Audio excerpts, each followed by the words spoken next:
Everyone, आज हम cover करेंगे relation function and inverse trigo के PYQ।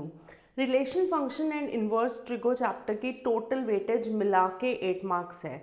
जो हमारा इस बार CBSE का सैम्पल पेपर है उसमें क्या दिया हुआ है कि जो 8 मार्क में इनवर्स ट्रिगो में एक तो 1 मार्कर क्वेश्चन दिया हुआ है जो कि असर्शन रीजनिंग फॉर्म में है और एक 2 मार्कर क्वेश्चन, और रिलेशन फंक्शन में एक तो 2 मार्कर क्वेश्चन है जो कि इसी के साथ चॉइस है और एक 5 मार्कर क्वेश्चन। तो बेसिकली हमारा ये सोच सकते हो कि इनवर्स ट्रिगो में से सैम्पल पेपर में 3 मार्क का क्वेश्चन दिया हुआ है, 3 मार्क का पोर्शन है और रिलेशन फंक्शन में से 5 मार्कर है।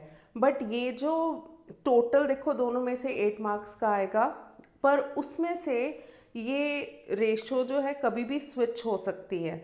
पेपर में ज़रूरी नहीं है कि इसमें से कम और इसमें से ज़्यादा आएगा, ज़्यादा चांस तो यही है कि 5 मार्कर या लंबा वाला क्वेश्चन रिलेशन फंक्शन से ही आएगा, बट ये इनवर्स ट्रिगो में से भी आ सकता है। तो थोड़ा बहुत ऐसे स्विच हो सकता है कि इनवर्स ट्रिगो में से असर्शन रीजनिंग की जगह MCQ क्वेश्चन आ जाए, तो उस वे से भी हो सकता है। तो उसी वे से प्रिपेयर करते हुए हम स्टार्ट करते हैं, और इनवर्स ट्रिगो में से हमारा काफ़ी कोर्स कट चुका है, रिलेशन फंक्शन में से भी काफ़ी पोर्शन कट चुका है। तो पिछले बोर्ड के जो मैक्सिमम टाइप के क्वेश्चंस आए हैं वो सारे आज कवर करेंगे। तो ये PYQ की सीरीज़ फॉलो करते रहो क्योंकि इन्हीं में से मोस्टली क्वेश्चंस आने वाले हैं। फर्स्ट क्वेश्चन है हमारा इनवर्स ट्रिगो में से MCQ, sign tan inverse x की वैल्यू हमें फाइंड आउट करनी है।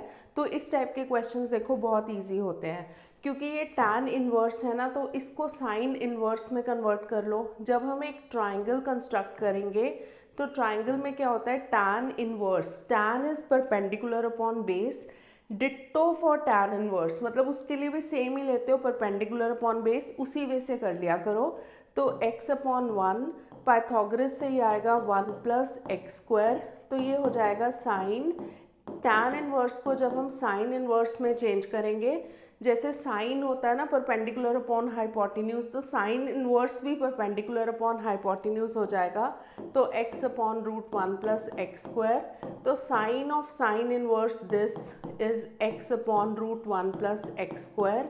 तो हमारा ऑप्शन है ऑप्शन नंबर डी। अब है हमारा next question, simplest form of tan inverse. देखो ये पता है बहुत लंबा क्वेश्चन है, बट ये बोर्ड के पेपर में MCQ फॉर्म में आया हुआ है, तो ये आ भी सकता है। Simplest form of tan inverse root 1 plus cos x plus root 1 minus cos x, और नीचे भी सेम टर्म्स है विद नेगेटिव साइन।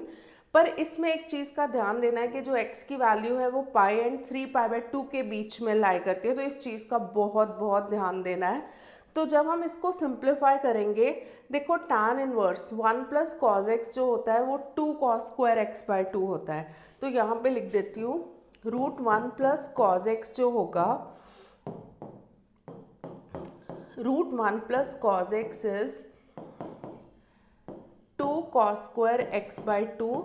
जब ये रूट से बाहर आएगा तो 2 रूट 2, और कॉज हमें नहीं पता पॉजिटिव है या नेगेटिव है, उसका स्क्वायर रूट तो हो जाएगा, but it can be positive या it can be negative also. उसके लिए हमें, क्योंकि स्पेशली x की रेंज गिवन है, तो हमें x/2 किस में लाई करता है ये चेक करके ये देखना पड़ेगा कि वेदर x जो कॉज x/2 होगा पॉजिटिव होगा या नेगेटिव होगा। तो फॉर द टाइम बीइंग हम इसको ऐसे ही लिखेंगे। इसी तरह जो टर्म आ रही है 1 माइनस कॉज एक्स, रूट के अंदर 1 माइनस कॉज एक्स जो है ये हो जाएगा रूट के अंदर 2 साइन स्क्वायर x/2, तो रूट 2 तो आ जाएगा और यहाँ पे आ जाएगा मॉड साइन x/2। अब देखो इस क्वेश्चन को सॉल्व करने के लिए टैन इनवर्स, तो सबसे पहले जो रूट के अंदर है यहाँ पे आएगा रूट 2 मॉड कॉज x/2, इसमें भी रूट 2 आएगा, इसमें भी रूट 2 आएगा, इसमें भी रूट 2 आएगा।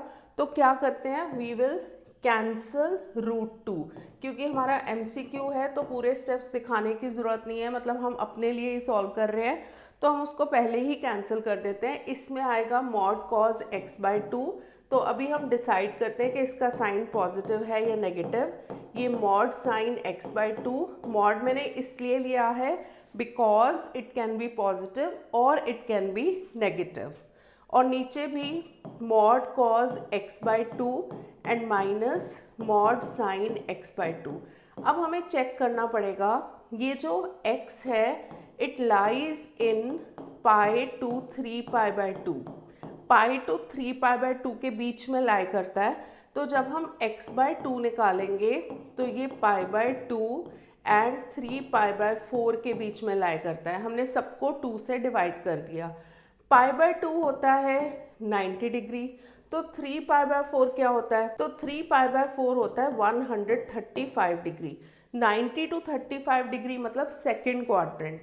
सेकेंड क्वाड्रेंट में ये लाई करता है। अब चेक करें सेकेंड क्वाड्रेंट में क्या चक्कर है। कॉज x बाई टू तो नेगेटिव होगा, cos is negative in second quadrant but sin is positive in second quadrant, so we can write it as cos, क्योंकि माइनस हो जाएगा minus cos x by two but sine का हो जाएगा positive, और नीचे minus cos x by two, और ये ऑलरेडी नेगेटिव साइन था। अब देखो नीचे दोनों नेगेटिव साइन है, राइट। नेगेटिव कॉमन लेके मैं ऊपर एडजस्ट कर देती हूँ, तो ऊपर क्या है, ये नेगेटिव पॉजिटिव हो जाएगा और ये पॉजिटिव नेगेटिव हो जाएगा। So this becomes tan inverse cos x by two minus sine x by two upon cos x by two plus sine x by two. तो इसको cos x बाई टू को numerator को और denominator जो bracket के अंदर है ना, न्यूमरेटर डिनोमिनेटर दोनों को cos x बाई टू से डिवाइड कर दो, तो ये हो जाएगा 1 minus tan x by two upon 1 plus tan x by two. तो ये फॉर्मूला बन गया 1 इज टैन पाई बाय 4, क्योंकि 1 टैन पाई बाय 4 होगा। ओके, यहाँ लिख देते हैं टैन इनवर्स 1 की जगह हम लिख सकते हैं tan pi by 4 minus already tan x by two तो है, और यहाँ पे नीचे वाले 1 plus tan pi by 4 tan x by two. तो ये फॉर्मूला बन जाता है tan A minus tan B upon 1 plus tan A tan B which is tan A minus B. So this becomes tan inverse tan A minus B मतलब pi by 4 minus x by two. तो tan inverse tan है तो answer is pi by 4 minus x by two. तो कौन सा option है? Option number A. Clear? जब हमने करके देखा तो ऑब्वियसली जब मैं समझा रही हूँ तो थोड़े स्टेप्स ज़्यादा लग रहे हैं, बट जब इसको वैसे एमसीक्यू करोगे तो बहुत जल्दी हो जाएगा, क्योंकि यहाँ पे ये चीज़ आ जाएगी ना, तो इससे डायरेक्टली पता होना चाहिए 1 minus tan x by two upon 1 plus tan x by to. अगर 1 minus tan x by two upon 1 plus tan x by to होता है तो हमेशा tan pi by 4 minus x by to होता है। अब है हमारा next question, tan inverse x है y, तो y किस में लाई करता है? देखो बेसिकली इसमें क्या पूछा हुआ है, टैन इनवर्स x y है तो y की रेंज पूछी हुई है, बट y तो टैन इनवर्स x है, that means tan inverse x की रेंज पूछी हुई है। टैन इनवर्स x की रेंज होती है open interval minus pi by two to pi by two, तो हमारा ऑप्शन होगा सी। नेक्स्ट है sine pi by 3 minus sine inverse minus half की वैल्यू किसके इक्वल होगी? देखो ये क्या है, sine pi by 3 minus sine inverse minus half. Sign inverse minus half जो होता है वो माइनस साइन इन मतलब sign inverse minus x is minus sine inverse x only, या फिर ऐसे सोच सकते हो कि साइन इनवर्स हाफ जो है, हाफ वैल्यू किस पे होती है? 30 डिग्री पे होती है ना, तो पाई बाय 6 पे होती है। तो साइन इनवर्स माइनस हाफ है तो वो माइनस पाई बाय 6 हो जाएगा। So this become sign pi by 3 minus minus pi bye 6। तो pi by 3 plus pi bye 6 को जब ऐड करोगे तो ये आएगा sign pi by 2। So answer is 1। तो हमारा ऑप्शन होगा, 4 ऑप्शंस गिवन है, तो हाफ 1 बाय 3 माइनस 1 एंड 1, तो हमारा है ऑप्शन नंबर डी।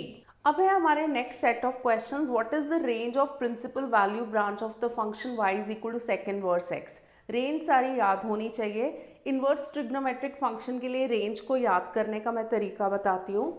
देखो साइन इनवर्स की याद रखो रेंज। साइन इनवर्स की रेंज होती है closed interval minus pi by 2 to pi by 2। तो ये हो गई रेंज और ये है इन्वर्स ट्रिग्नोमेट्रिक फंक्शन।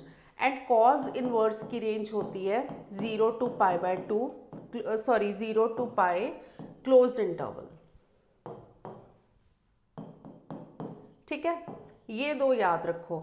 अब इसको ऐसे याद रखो कि साइन का रेसिप्रोकल क्या होता है, कोसेक, एंड कॉस का रेसिप्रोकल क्या होता है, सेक। तो नेक्स्ट हम लिख लेते हैं cosec inverse and sec inverse. Cosec inverse, sec inverse, इनकी रेंज इसी से आएगी।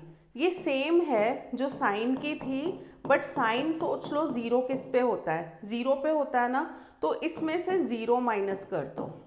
और सेक इनवर्स की सेम कॉज इनवर्स वाली आएगी, बट कॉज जीरो कब होता है, π/2 पे होता है, तो इसमें से π/2 माइनस कर दो। अब साइन अपॉन कॉज होता है टैन, तो यहाँ पे टैन इनवर्स, कॉट इनवर्स, इनकी रेंज लिखेंगे।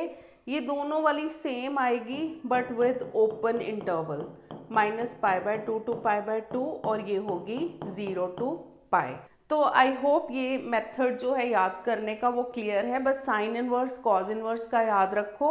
साइन का रेसिप्रोकल कोसेक, इसका रेसिप्रोकल सेक, तो कोसेक इनवर्स, सेक इनवर्स, तो सेम ये होगी। उसमें से वो वाला पॉइंट माइनस कर दो जिस पे ये साइन कॉज जीरो होते हैं। फिर टैन इनवर्स, कॉट इनवर्स, यही वाली होएगी but with open interval. First question है what is the range of principal value branch of this function. देखो ये असर्शन रीजनिंग में इस टाइप का आ सकता है क्वेश्चन इंक्लूड करके, तो इसके लिए हमें बेसिक्स पता होने चाहिए। ये एमसीक्यू आ सकता है, तो एमसीक्यू के लिए 4 ऑप्शंस गिवन होंगे, तो वही हम करेक्ट ऑप्शन तभी मार्क करेंगे ना if we know the answer. तो 1 मार्कर इस वे से कर लेते हैं। बाकी एमसीक्यू में अगर 4 ऑप्शंस गिवन होंगे वो तो हम मार्क कर ही सकते हैं। तो y is equal to sec inverse x. Sec inverse की रेंज क्या होती है, 0 to π क्लोज्ड इंटरवल माइनस π/2। तो ये होगा 0 to π क्लोज्ड इंटरवल माइनस, सिर्फ π/2 को माइनस किया है। नेक्स्ट है what is the principal value of cos inverse minus half.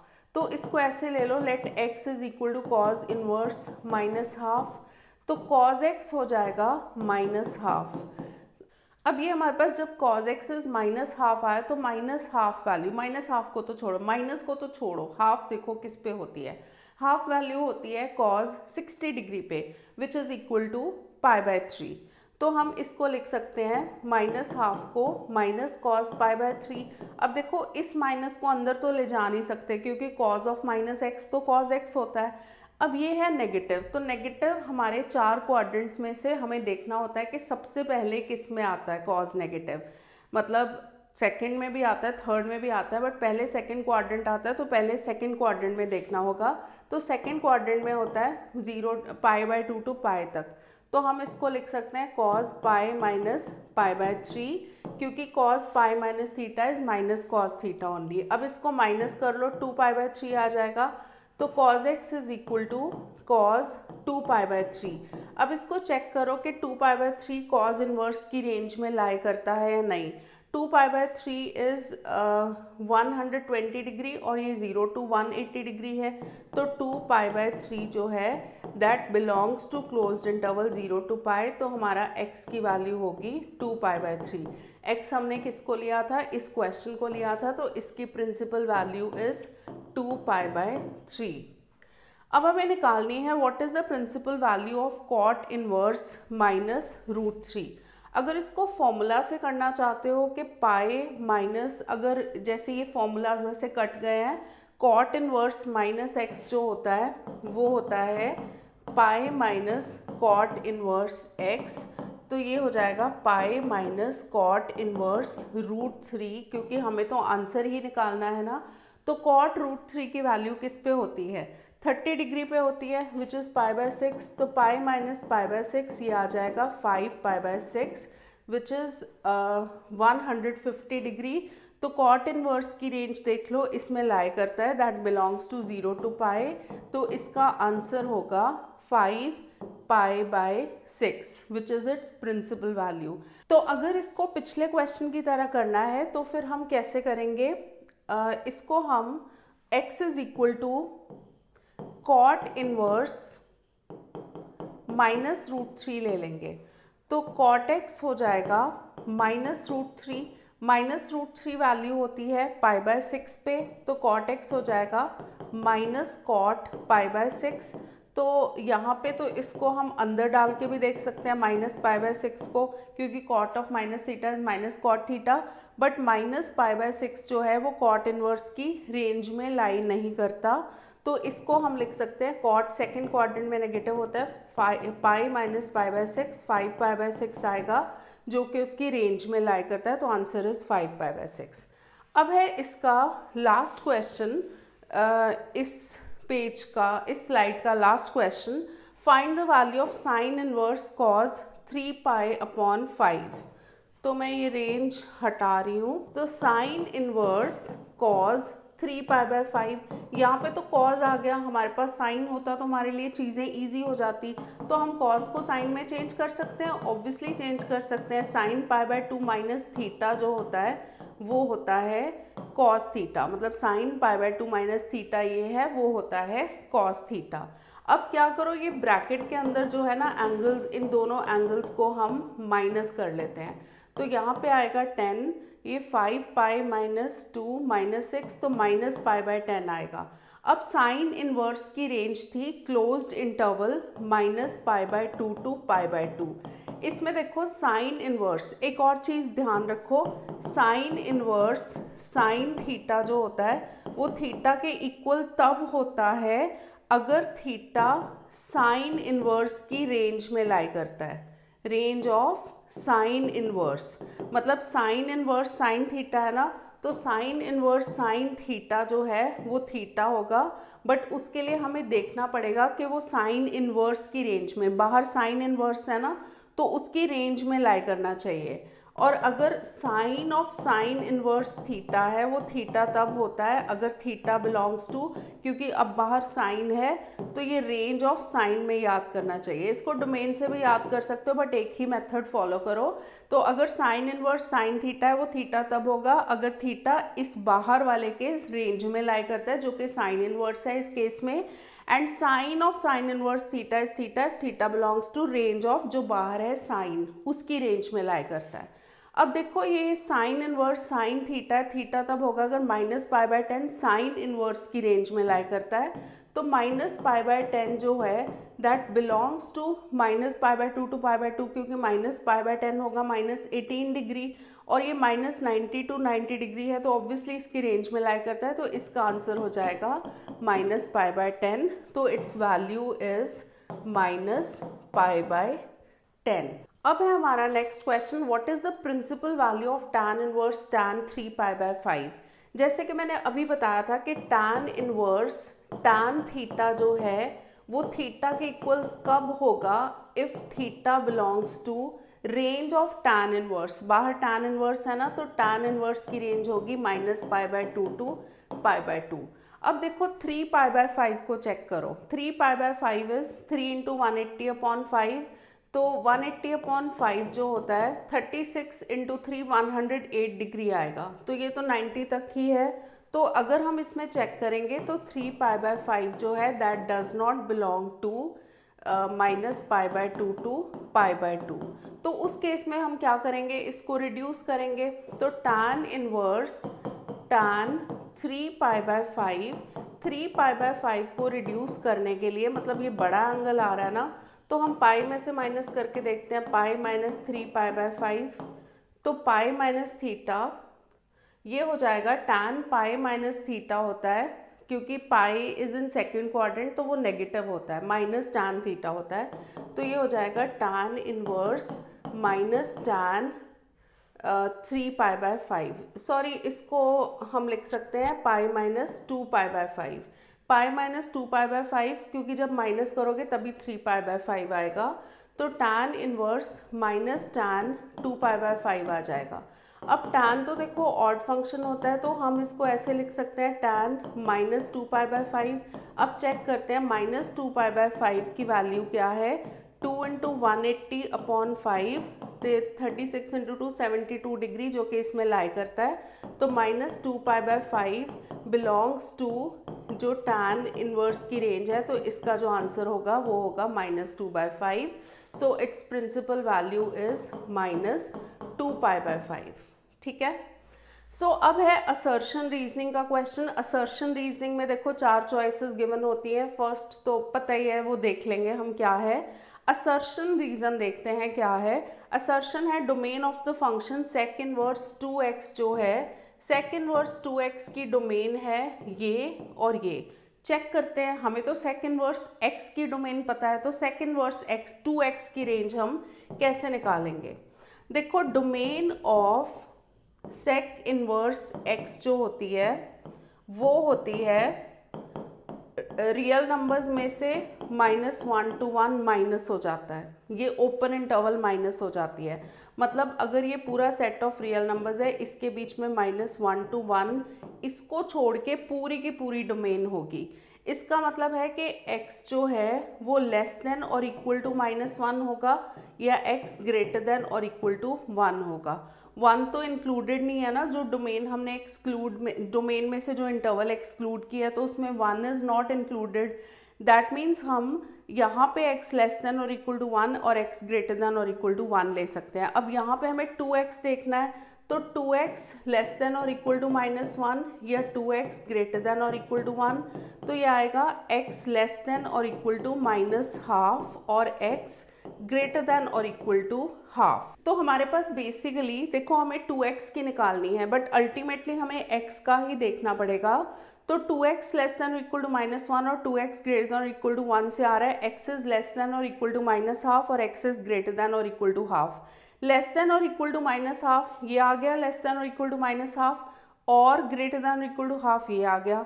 तो डोमेन ऑफ फंक्शन जो है, जो हमने निकाली थी वही वाली आई है। दैट मीन्स हमारा जो इतना हमें पता चला कि असर्शन जो है वो है ट्रू। ठीक है।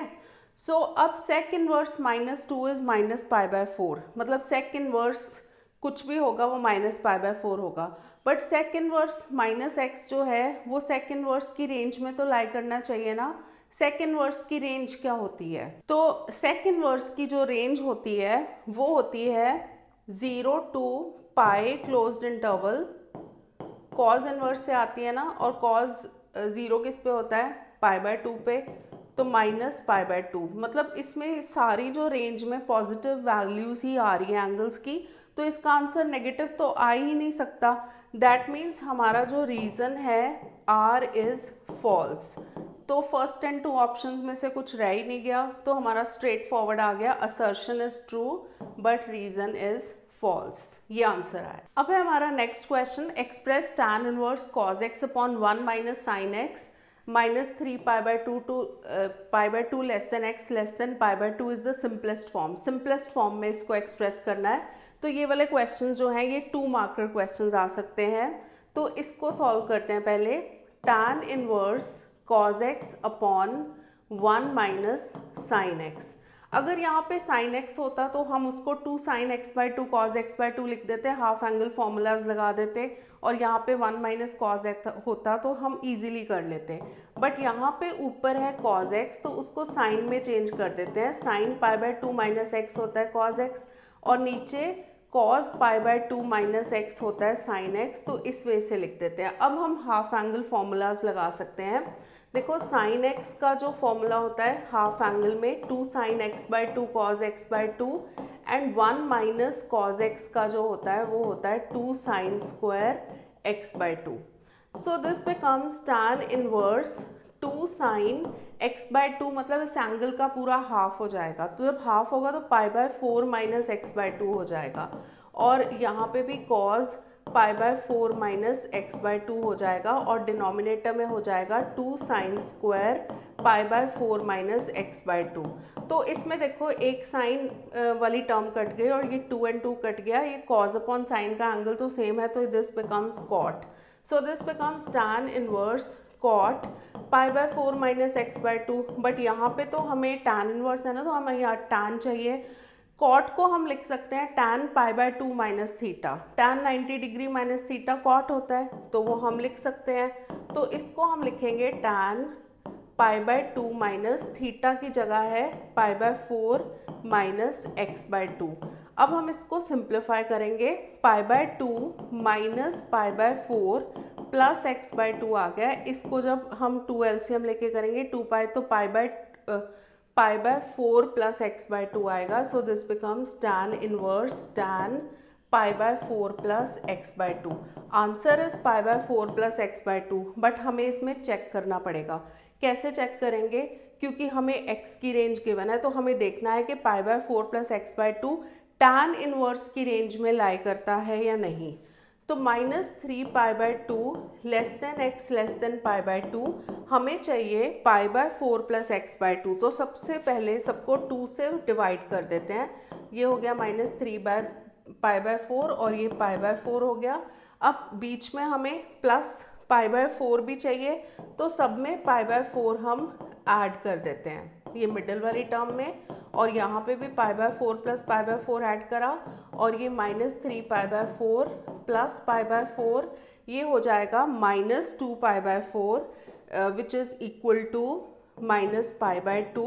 और ये बीच में pi by 4 plus x by 2 आ गया और ये 2 pi by 4 which is pi by 2.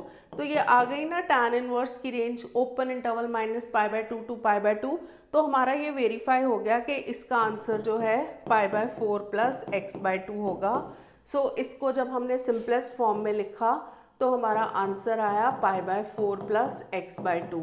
जहाँ जहाँ हमें रेंज गिवन हो तो वेरीफाई कर लो तो बहुत अच्छी बात है. अब है हमारा next question. Solve for x sine inverse 4x plus sine inverse 3x is -pi by 2. Boards में आ चुका है, आउट ऑफ कोर्स भी नहीं है. बहुत स्टूडेंट्स को लगता है कि सिर्फ फर्स्ट एक्सरसाइज ही आ रही है बाकी सब कट गया है, तो वो ऐसा नहीं है. सिर्फ प्रॉपर्टीज स्पेशली जो 2 tan इनवर्स x वाले फॉर्मूलाज हैं, tan inverse x plus tan inverse y वाले फॉर्मूलाज हैं, वो सारे कोर्स में से हटे हैं. बट बेसिक ये चीज़ें हमारे कोर्स में हैं अभी भी.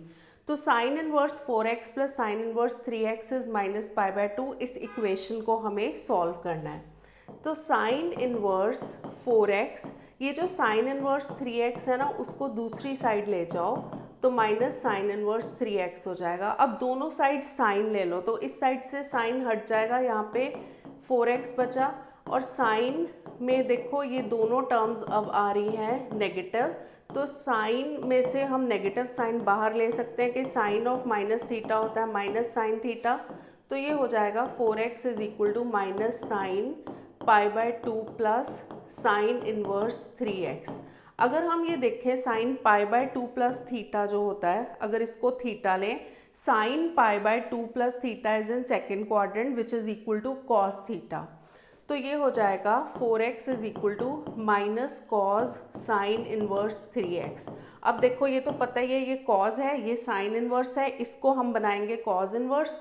तो उसके लिए क्या लेंगे, अपना ट्राइंगल यूज करेंगे. ट्राइंगल इज साइन इनवर्स होता है परपेंडिकुलर अपॉन हाइपोटेन्यूज. तो परपेंडिकुलर ये है, हाइपोटेन्यूज ये है, तो ये वाला जो पार्ट आ जाएगा पाइथागोरस से 1 माइनस 9x स्क्वायर.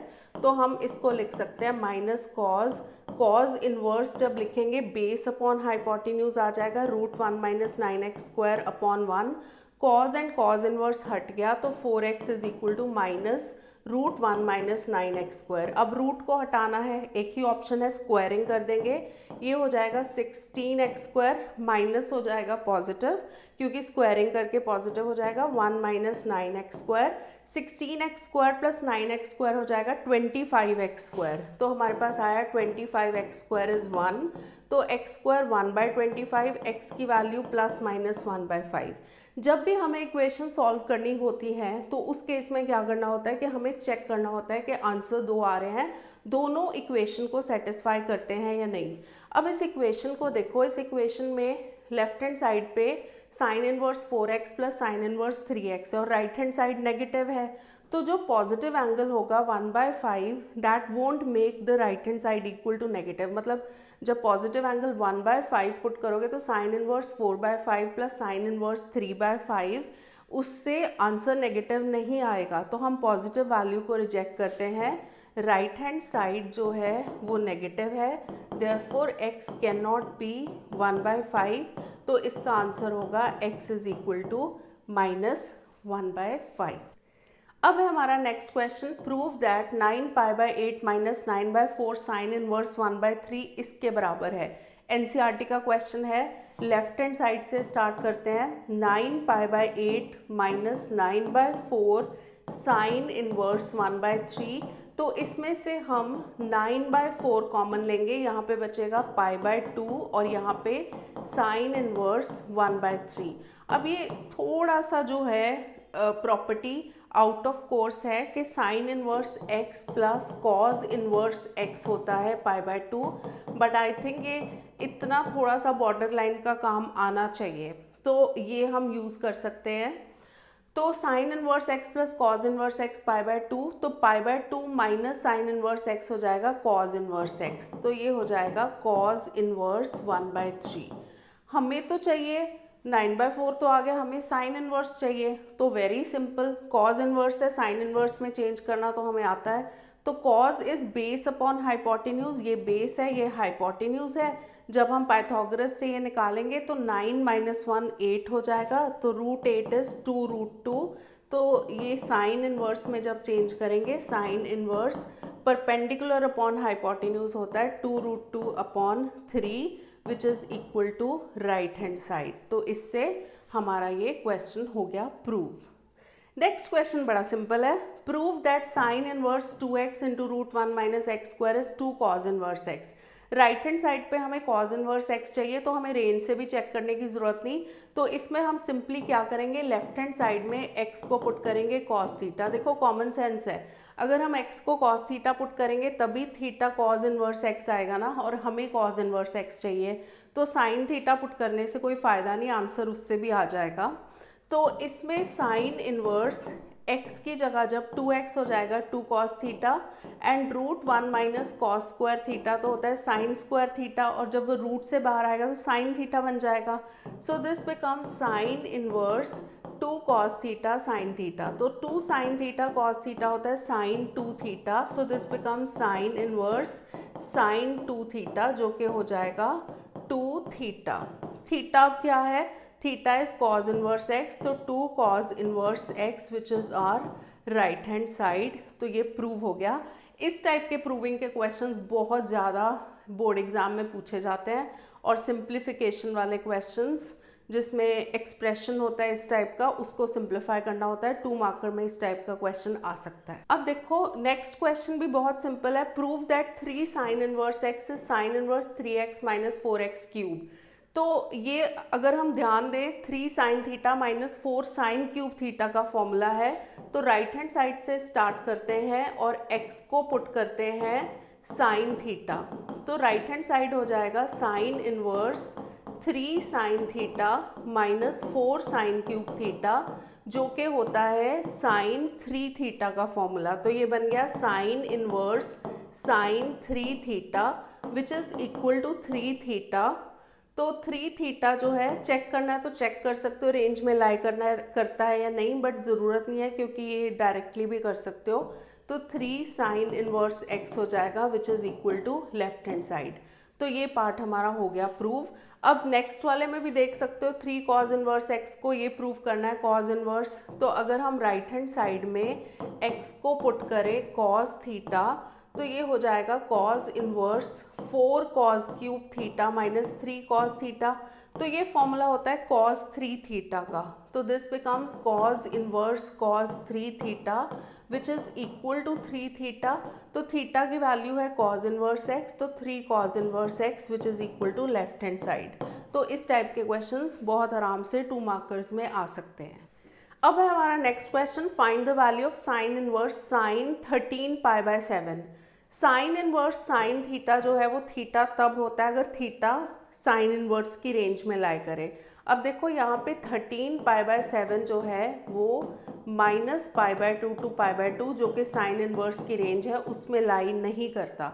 तो इसमें हमें इसको रिड्यूस करना पड़ेगा। रिड्यूस करने के लिए हम साइन 13 π/7 को बहुत ज़्यादा रिड्यूस करना पड़ेगा। तो 2π से स्टार्ट करते हैं, 2π - π/7।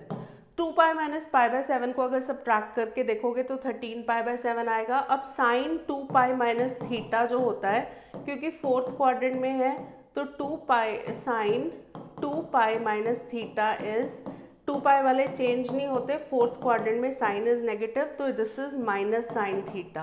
तो ये हो जाएगा साइन ऑफ -π/7 या माइनस साइन पाई बाय 7 लिख लो, तो फिर उसको साइन माइनस पाई बाय 7 लिख सकते हो। अब देखो माइनस पाई बाय 7 जो है वो closed interval minus pi by 2 to pi by 2 में लाई करता है, तो इसका आंसर होगा माइनस पाई बाय 7। तो its value is minus pi by 7। Next question है simplify sec inverse 1/2x square minus 1। Basically ना इसमें क्या सोचा करो कि जो हमारे पास 1 सेक इनवर्स है ना, तो सेक इनवर्स के लिए हमें यहाँ पे ऊपर सेक चाहिए, राइट। सेक चाहिए तो डिनोमिनेटर में क्या चाहिए होगा, समथिंग लाइक कॉस चाहिए होगा। कॉस का रेसिप्रोकल तभी सेक बनेगा, तो हमें यहाँ पे कुछ कॉस की टर्म्स में लाना है। ये कॉस 2 थीटा का फॉर्मूला होता है, तो x को हम पुट करेंगे कॉस थीटा, तो ये हो जाएगा sec inverse 1/2 cos square theta minus 1। 2 cos square theta minus 1 होता है कॉस 2 थीटा। कॉस 2 थीटा का जो रेसिप्रोकल होगा वो होगा सेक 2 theta. So this becomes 2 theta, तो थीटा की value is cos inverse x, तो answer is 2 cos inverse x। Next question है, ये एनसीईआरटी का क्वेश्चन है। एनसीईआरटी में एमसीक्यू फॉर्म में गिवन है, पर ये क्वेश्चन बोर्ड्स में बहुत बार 4 मार्कर आ चुका है। इस क्वेश्चन को छोड़ना बहुत बड़ा ब्लंडर होगा, ये क्वेश्चन तो करके ही जाना है। सॉल्व फॉर x, इक्वेशन है sine inverse 1 minus x minus 2 sign inverse x is pi by 2। इस टर्म को दूसरी साइड ले जाते हैं, तो साइन इनवर्स 1 माइनस एक्स हो जाएगा पाई by 2 plus 2 sign inverse x. अब दोनों साइड साइन ले लेते हैं, तो यहाँ पे साइन इनवर्स हट जाएगा, यहाँ पे बचेगा माइनस एक्स, और यहाँ पे sign pi by 2 plus 2 sign inverse x. अब देखो जो sign pi by 2 plus theta होता है, sine pi by 2 plus theta क्या होता है, सेकेंड क्वाड्रेंट में चला जाता है ना, कॉस थीटा होता है। तो ये साइन पाई बाय 2 और ये थीटा है, तो ये हो जाएगा कॉस थीटा। तो 1 minus x is equal to cos theta की जगह हम लिख सकते हैं 2 साइन इनवर्स एक्स।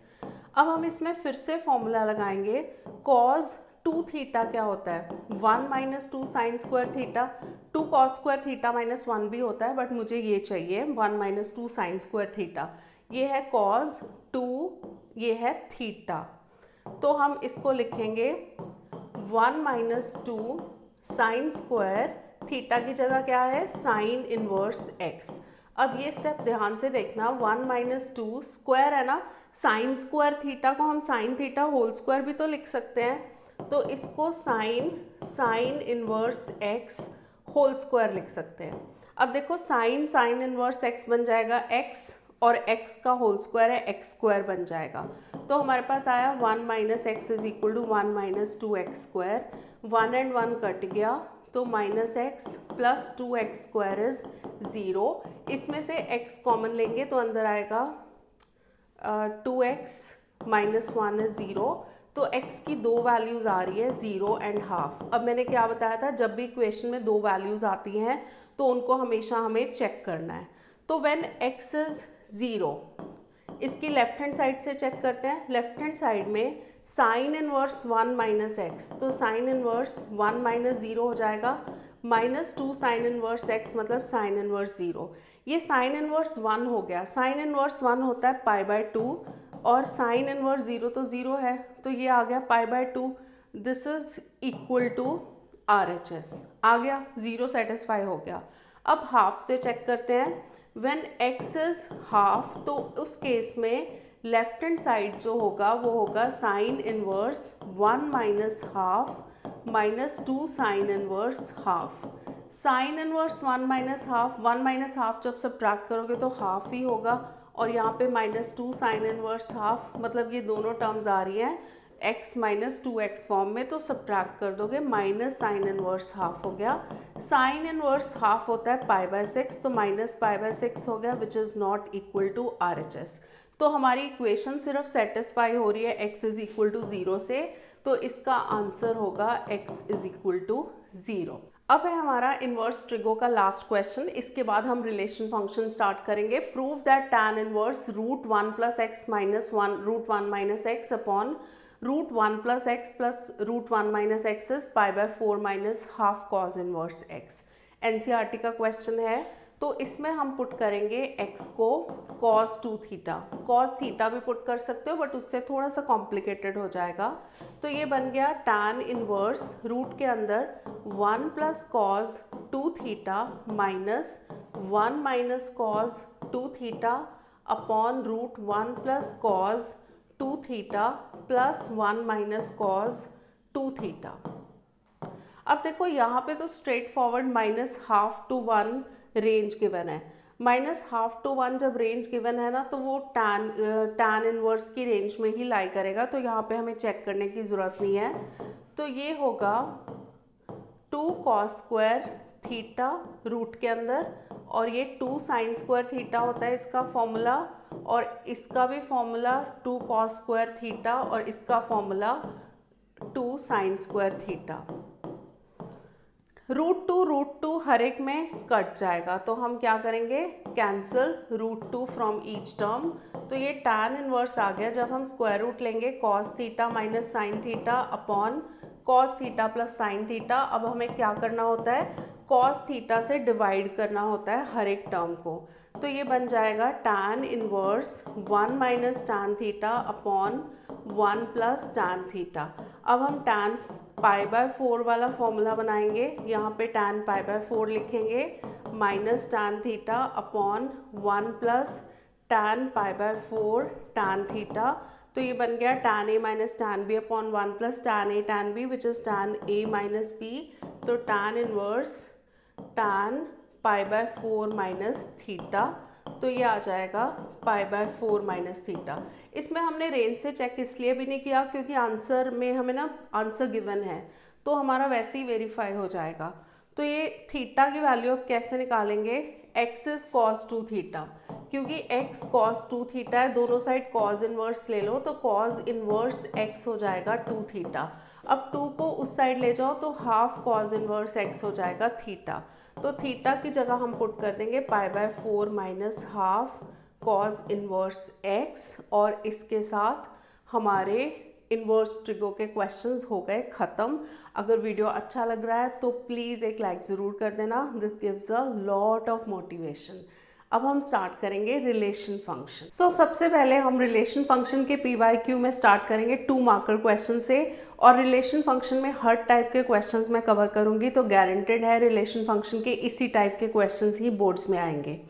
सबसे पहले है first question, check if the relation R on the set A. Set A क्या गिवन है, 1 2 3 4 5 6 defined as x y such that y is divisible by x, it is symmetric transitive. ठीक है, तो सबसे पहले इसका इजी होगा अगर हम सेट बना लेते हैं। देखो ordered pair x y form में गिवन है, तो वाई हमेशा एक्स से डिविजिबल होगा। तो इसमें क्या आएगा, देखो 1 1 2 2 3 3, ये तो सारे आएंगे ही आएंगे, 3 3 4 4 5 5 6 6। अब 1 जो है 1 के साथ 2 भी आएगा, 1 के साथ 3 भी आएगा, 1 के साथ 4 भी आएगा, क्योंकि जैसे 2 3 4 ये सारे 1 से डिविजिबल तो है ही। तो 1 के साथ 5 भी आएगा और 1 के साथ 6 भी आएगा। 2 के साथ क्या आएगा, 2 के साथ हमें सेकंड वो लेना है जो 2 से डिविजिबल हो, तो 2 के साथ 4 या 2 के साथ 6 आ सकता है, और 3 के साथ सिर्फ 6 आएगा। 4 के साथ कुछ भी नहीं आएगा सेकंड नंबर पे, और 5 के साथ भी नहीं आएगा। 6 के साथ 6 6 था, वो हमने ले लिया है, मतलब 5 5 तो था, 4 4 तो था, उसके अलावा और कोई नंबर नहीं आएगा। तो ये पूरा रिलेशन बन गया। हमें चेक करना है ये सिमेट्रिक है या नहीं है। सिमेट्रिक के लिए हमें देखना होता है, देखो सबसे पहले यहाँ पे मैं साथ में ये भी बताती जा रही हूँ कि रिलेशन जो होता है वो किसी सेट पे डिफाइंड होता है। इस सेट में 1 2 3 4 5 6 6 एलिमेंट्स हैं, तो रिफ्लेक्सिव वो तब होता है अगर उसमें 1 1 2 2 3 3 4 4 5 5 6 6 सारे के सारे 6 एलिमेंट्स के ऑर्डर्ड पेयर्स विद देमसेल्व्स, जैसे 1 1 2 2 वो सारे के सारे होने चाहिए, तो ये रिफ्लेक्सिव तो है। अब रिफ्लेक्सिव तो हमें यहाँ पे प्रूव नहीं करना, हमें देखना है सिमेट्रिक। सिमेट्रिक के लिए देखना होता है कि अगर ए बी है सेट में रिलेशन में, तो बी ए भी होना चाहिए, उसका उल्टा भी होना चाहिए। तो इसमें सबसे पहले हमें कॉन्ट्रडिक्शन ढूंढनी होती है, तो यही मिल गई मुझे, या 1 2 है 2 1 नहीं है, या 1 2 जो है 1 2 belongs to R but 1 does not belong to R। In fact बहुत सारी कॉन्ट्रडिक्शंस मिल रही हैं, 1 3 है, 3 1 नहीं है, 1 4 है, 4 1 नहीं है, 1 5 है, 5 1 नहीं है, तो एक कॉन्ट्रडिक्शन दे दो काफ़ी है। Therefore R is not symmetric. अब सेकंड पार्ट में हमें ये चेक करना है ये ट्रांजिटिव है या नहीं है। तो हम किसी ऐसे एलिमेंट की फॉर्म में चेक करते हैं जैसे A B B C. Symmetric transitive के लिए क्या देखना होता है, ए बी बी सी अगर ये रिलेशन में लाई करते हैं तो ए सी भी लाई करना चाहिए, तभी वो ट्रांजिटिव होगा। तो अगर हम इसमें चेक करें, जैसे ये 1 से स्टार्ट हो रहा है ना, तो 1 1 1 2 से देखें तो 1 2 तो है, 1 1 1 3 है, 1 3 भी है, इनका तो चेक करने का ज़रूरत नहीं है। ये 2 पे ख़त्म हो रहा है, 2 2 2 4, तो 2 4 तो है ही इसमें, 2 2 2 6 तो 2 6 भी है। ये 1 2 1 2 एंड 2 4 से देखें तो 1 4 तो लाई करता ही करता है। देन 2 6 से देख नहीं सकते, 2 6 6 6 तो 2 6 ही आएगा। मुझे कोई कॉन्ट्रडिक्शन इसमें नहीं मिल रही, तो 1 3 3 6 तो 1 6 आएगा। For all A B B C belonging to R ऐसे लिख लिया करो, A C belongs to R. जैसे फॉर एग्जाम्पल कोई एग्जाम्पल दे दो, 1 3 3 6 बिलोंग्स टू आर, तो 1 6 बिलोंग्स टू आर, तो आर इज ट्रांजिटिव। तो इसमें हमें चेक करना था कि ये सिमेट्रिक है या ट्रांजिटिव है। सिमेट्रिक तो हमारा नहीं निकला, बट ये हमारा ट्रांजिटिव है रिलेशन। नेक्स्ट है check if the relation R in the set R of real numbers defined by R is equal to ordered pair A B such that A is less than B symmetric है, transitive है। बड़ा simple है, देखो A B जो है real numbers में है, तो ए को ले लो 2, बी को ले लो 3, तो A B belongs to R होगा क्योंकि a लेस देन बी है। रिलेशन कैसे डिफाइंड है, a is less than b। तो ये सिमेट्रिक तब होगा अगर इसका उल्टा ले लो, मतलब बी ए जो है वो मतलब 2 लेस देन 3 है ना, तो बी ए जो है वो भी लाई करना चाहिए, but 3 is not less than 2, वो तो बड़ा होता है 3 से, मतलब b is not less than a, that means B A does not belong to r। तो इस केस में आया R इज नॉट सिमेट्रिक। तो नॉट सिमेट्रिक आया, इसमें सिमेट्रिक में कॉन्ट्रडिक्शन ढूंढनी बहुत इजी है। अब ट्रांजिटिव के लिए क्या लेंगे कि A B B C belong to R. ये तो बहुत सिंपल है, अगर A B belongs to R होगा तो ए लेस देन बी होगा and B less than C होगा। जब हम दोनों को कंबाइन करेंगे तो A less than B less than C होगा, तो ए लेस देन सी आ जाएगा, A C belongs to R. तो उससे हमारा ये प्रूव हो गया R इज ट्रांजिटिव। अब है हमारा third question, show that relation R in the set of all positive real numbers. सबसे पहले लिख लेते हैं सेट क्या है, पॉजिटिव रियल नंबर्स का सेट है।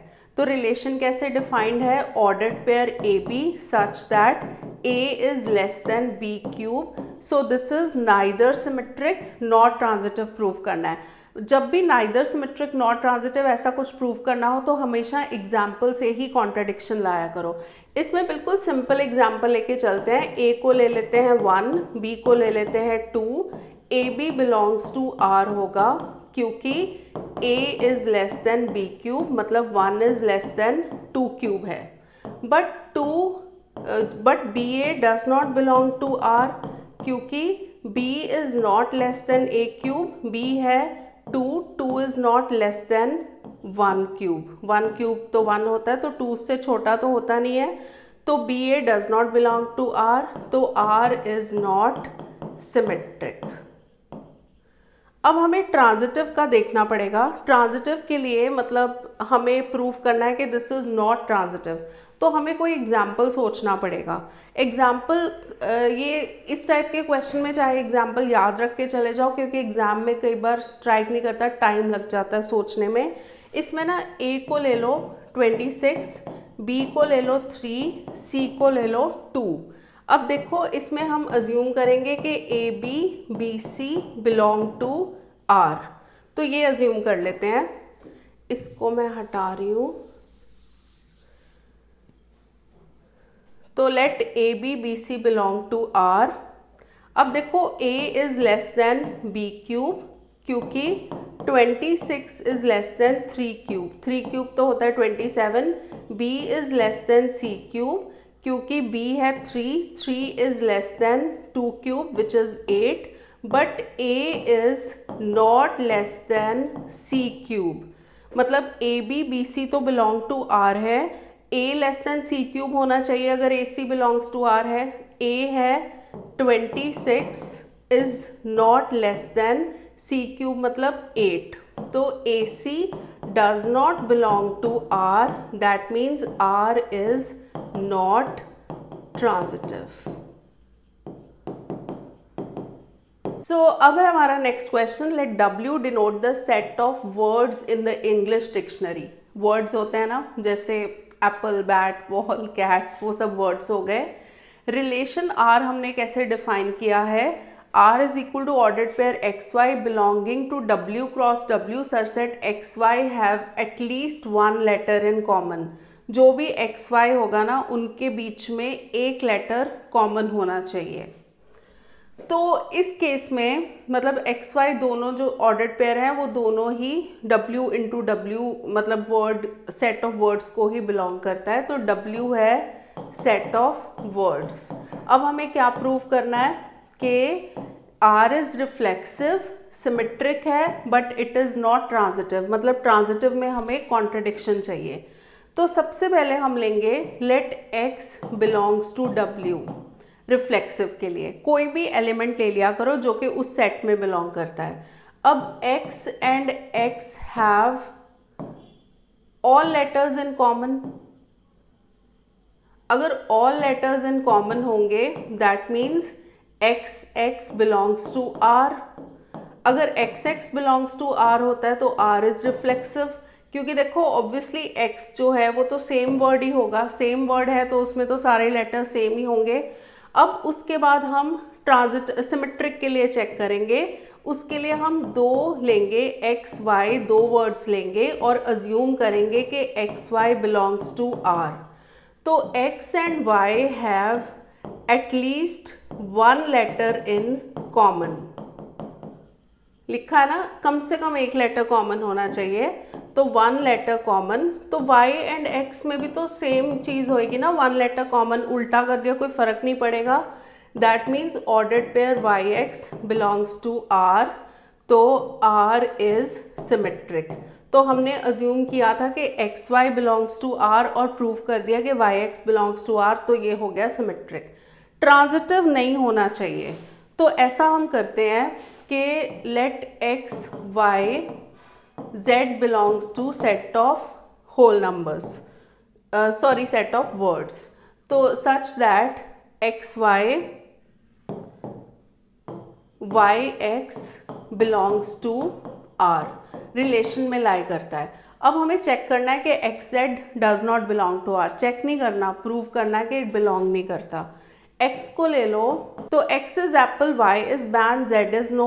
X एंड Y में एक लेटर कॉमन है, A कॉमन है, एंड Y एंड Z में N कॉमन है, बट X एंड Z में कुछ भी कॉमन नहीं है. तो YZ जो है XZ does not belong to R, तो R is not transitive. 2 mark का ही है. अगर ये लिखना है तो लिख सकते हो कि A is common in X and Y and N is common in Y and Z, but X and Z में कुछ भी कॉमन नहीं है. तो उसमें A P L E आ रहा है और उसमें N O आ रहा है, तो उसमें कुछ भी कॉमन नहीं है. तो इसलिए XZ does not belong to R, तो R इज नॉट ट्रांजिटिव. अब हम करेंगे नेक्स्ट क्वेश्चन, ये वाला क्वेश्चन करेंगे. So this is very important. Prove that function f is surjective. Surjective मतलब ऑन टू प्रूव करना है. where f from n to n such that fn is equal to n plus 1 by 2 if n is odd, n by 2 if n is even. Actually जब onto prove करना होता है ना, तो f from a to b, तो इसमें हम क्या करते हैं, सेकेंड सेट में से एक y अज्यूम करते हैं. Let y belongs to b, और ये अज्यूम करते हैं कि fx जो है वो y के बराबर होना चाहिए. उससे हम x निकालते हैं, तो x जो है वो a को बिलोंग करना चाहिए। अगर वो a को बिलोंग नहीं करता तो वहीं पे हमारा ये हो जाता है कि this is not onto, but अगर वो बिलोंग करता है तो हमें फिर वेरीफाई भी करना होता है कि fx is equal to y. अब इसमें देखो दो केसेस हैं, ऑड का है और इवन का है। तो हम क्या लेंगे, पहले f from n to n है, तो let y belongs to n। ये वाला जो n होता है ना, ये वाला n होता है, कोडोमेन वाला n होता है, such that fx is equal to y. y को अज्यूम करना पड़ेगा, y को ऑड ले लेते हैं, पहले दो केसेस लेने पड़ेंगे, एक ऑड का एक इवन का। fx is equal to y, y जब ऑड है तो fx की वैल्यू है y प्लस 1/2, या इसको n प्लस 1/2 ही ले लेते हैं, इज इक्वल टू वाई, तो n की वैल्यू हो जाएगी 2y माइनस 1। चेक कर लो ये नेचुरल नंबर्स में लाई करता है या नहीं। y तो क्योंकि नेचुरल नंबर है तो मिनिमम भी होगा, तो 1 तो हो गई, तो 2 minus 1 1 which belongs to natural number. अब हम प्रूव करेंगे fn इज y, तो n की जगह 2y माइनस 1 पुट कर लो, और जैसे ये रिलेशन था ना fn n प्लस 1/2, n की जगह हमने पुट किया 2y माइनस 1, तो यहाँ पे भी n की जगह पुट करेंगे 2y minus 1। 2y minus 1 plus 1/2, ये 1 and 1 कट गया, यहाँ पे 2 and 2 कट गया, तो fn is equal to y हो गया प्रूफ। ठीक है, अब हम इसका दूसरा वाला केस लेंगे, y belongs to n, y is even, y belongs to n, y is even such that fx is equal to y या fn is equal to y. Actually यहाँ पे भी fn is equal to y लिख लो।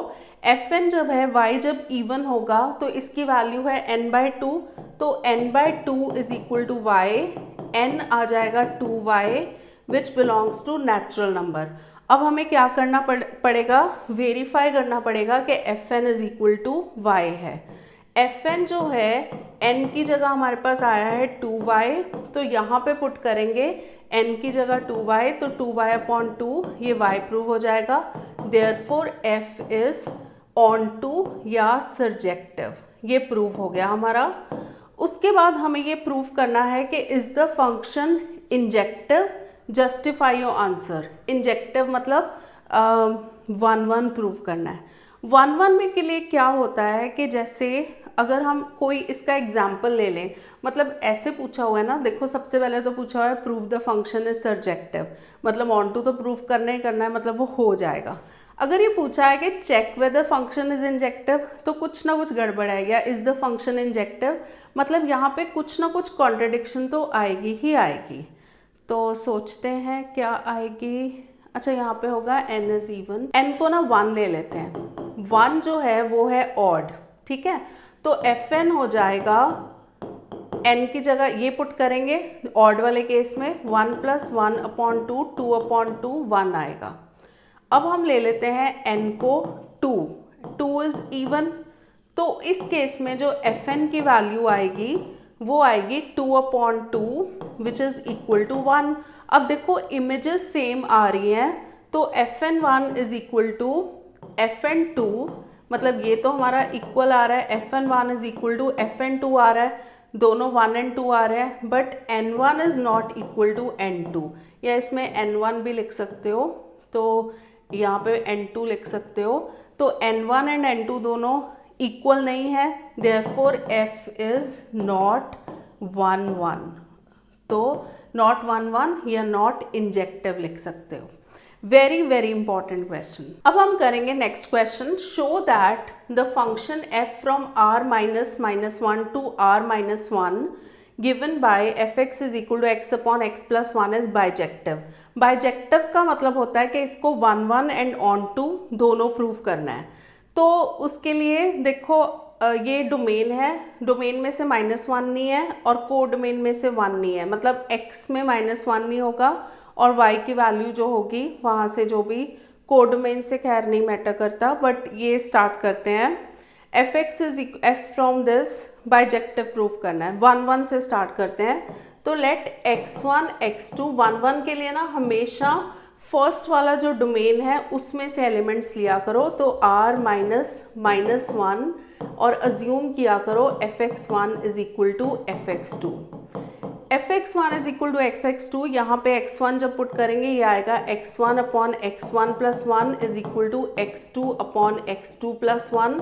Cross multiply करोगे x1 x2 plus x1 is equal to x1 x2 plus x1।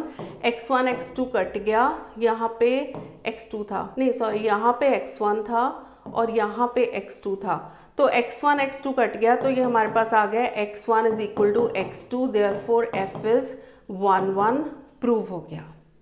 अब हम on to के लिए देखेंगे। ऑन टू के लिए क्या करना होता है, y बिलोंग्स टू सेकेंड वाला सेट लेते हैं r माइनस 1 और such that fx is equal to y assume करते हैं। fx is equal to y, fx है x upon x plus 1 is y, और इससे x की वैल्यू निकालते हैं, तो इसको उस साइड ले जाओ xy प्लस वाई। अब x की टर्म को इस साइड ले आओ, तो x minus x y is equal to हो जाएगा y। इसमें से x कॉमन ले लो, 1 माइनस y आएगा, उस साइड जाएगा 1 minus y, this belongs to r minus 1, क्योंकि देखो y की वैल्यू जो हमने अज्यूम किया था y r माइनस 1 था ना, कोडोमेन में लाई करता है, तो y की वैल्यू 1 नहीं है, तो y 1 हो नहीं सकता, दैट मीन्स ये डिफाइंड है, तो ये प्रूव हो गया। अब हमें वेरीफाई करना होता है fx is equal to y, तो fx जो होगा x की जगह y upon 1 minus y put करोगे, और यहाँ पे भी x अपॉन एक्स प्लस 1 है ना, देखो ये सेम x की जगह ये पूरी टर्म है, तो यहाँ पे जहाँ जहाँ x है उसकी जगह y upon 1 minus y put कर दो, और नीचे भी y upon 1 minus y plus 1, ये हो गया y upon 1 minus y upon, नीचे जब एलसीएम लोगे तो y plus 1 minus y upon 1 minus y, ये दोनों कट गए, और नीचे भी y एंड y कट गया, 1 बचा, तो ये y के इक्वल आ गया। तो हमने अज्यूम किया था कि let y belongs to this such that fx is equal to y, और ये हमारा वेरीफाई हो गया, that means f is onto. अब हमें लिखना होता है, क्योंकि f is 1 1 and onto, दोनों 1 1 एंड ऑन टू होता है, that means f is bijective. अब है हमारा नेक्स्ट क्वेश्चन, जो छोटे छोटे 1 मार्कर हैं, तो इसमें MCQ फॉर्म में और ऑप्शंस गिवन हो सकते हैं। How many reflexive relations are possible in a set जिसमें 3 एलिमेंट्स हैं। Reflexive relation 3 A to A ही होगा, तो रिफ्लेक्सिव रिलेशंस निकालने हैं, तो इसके लिए फॉर्मूला याद रखो, हमेशा इसमें नंबर ऑफ रिलेशंस जो होता है, नॉट रिफ्लेक्सिव रिलेशंस जो होता है वो हमेशा 3 फैक्टोरियल होता है, तो वो हो जाएगा 6। तो नंबर ऑफ रिफ्लेक्सिव रिलेशंस जो है, जितने भी नंबर ऑफ रिलेशंस आ रहे हैं, तो उसका 2 रेज़ टू पावर दैट कर दिया करो, तो 2 raise to power 6 will be its answer. Solve करके बताना चाहते हो तो सॉल्व करके बता सकते हो, विच इज 64। नेक्स्ट है relation R in set S 1 2 3 is defined as R is 1 1 1 2 2 2 3 3, which element of relation R be remove to make R an equivalence relation. देखो जो स्मॉलेस्ट एक 1 2 3 सेट पे जो स्मॉलेस्ट इक्विवेलेंस रिलेशन होता है वो होता है 1 1 2 2 3 3। अब 1 1 2 2 3 3 तो है ही, बट 1 2 की वजह से ये इक्विवेलेंस नहीं बन रहा, क्योंकि 1 2 को इसको ये सिमेट्रिक नहीं बना रहा, तो इसकी वजह से दिस इज़ नॉट सिमेट्रिक। तो हमें कौन सा रिमूव करना चाहिए, 1 2 शुड बी रिमूव्ड, क्योंकि जब हम 1 2 को रिमूव कर देंगे तो ये बनेगा smallest equivalence relation which is 1 1 2 2 3 3, जो कि एक हमेशा मतलब रिफ्लेक्सिव भी होता है, सिमेट्रिक भी होता है, ट्रांजिटिव भी होता है। नेक्स्ट है equivalence relation R and A divides it into equivalence classes. जो इक्विवेलेंस क्लासेस होती हैं वो पूरे रिलेशन की पार्टीशंस होती हैं, तो अगर हमने उसको 3 इक्विवेलेंस क्लासेस में डिवाइड किया होता है तो उनमें प्रॉपर्टी क्या होती है, उन तीनों को मिला के पूरे का पूरा जो रिलेशन या सेट है वो पूरा आ जाता है, और उन तीनों में कुछ भी कॉमन नहीं होता। तो यहाँ पे पूछा है कि what is the value of A1 union A2 union A3, तो ये पूरा जो इक्विवेलेंस रिलेशन R है ना इन सेट A, तो इनको मिला के पूरा सेट A आएगा, and A1 intersection A2 intersection A3 हमेशा होता है 5।